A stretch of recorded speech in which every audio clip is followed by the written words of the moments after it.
Stress.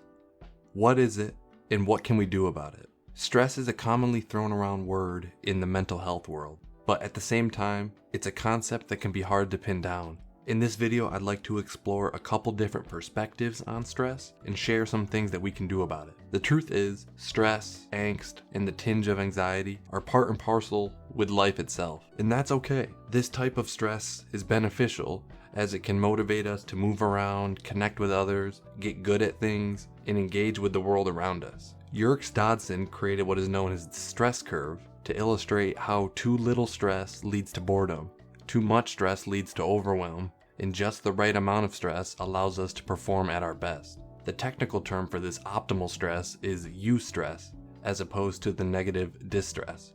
So when you look at this curve, what comes to mind about your current stress levels? Can you identify what your main stressors are? How do you know physically, mentally, emotionally that you've crossed over into that distress or overwhelm zone?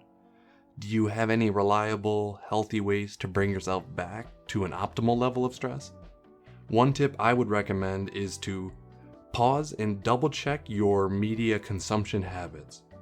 Oftentimes we can fall into this, what I call digital funk, and we don't even realize that we are consuming videos, politics, movies, what some people say brain rot content that is adding unnecessary stress to our minds and emotions, when perhaps that moment in time could be used for a decompressing activity instead.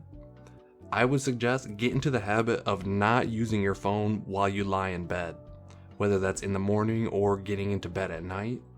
Plug that phone in before you do, and I think that's a great place to start.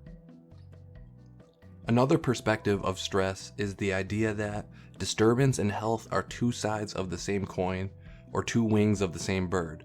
That is to say, living a flourishing life has to welcome both the treachery and bliss that is the human condition. And trying to evade the negative side of life often gets us stuck and unable to see the positive side as our focus gets wrapped up in the chaos. Well-being is not a mere enjoyment of an easy life given to us by God or Mother Nature or perfect parents, but is constantly negotiated with ourselves and the outside world.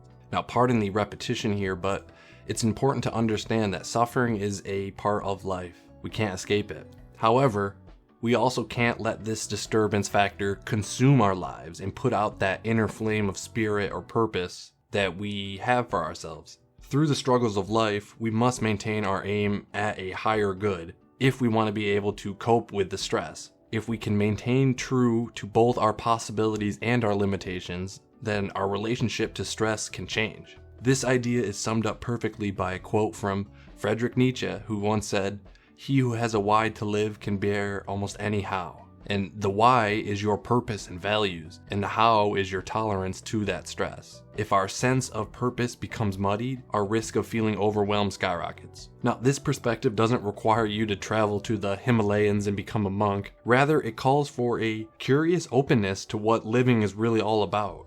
Our call to adventure becomes clear when we face our life honestly and head on. Is your current stress levels moving you closer to your goals or away from them? If your stress is feeling constant, it may be helpful to do a values alignment check-in. Are you currently living your life according to your strongest held values? Has your stress put a wedge in your relationships? Have you drifted away from what is really important to you? And can you articulate what in life really is important to you?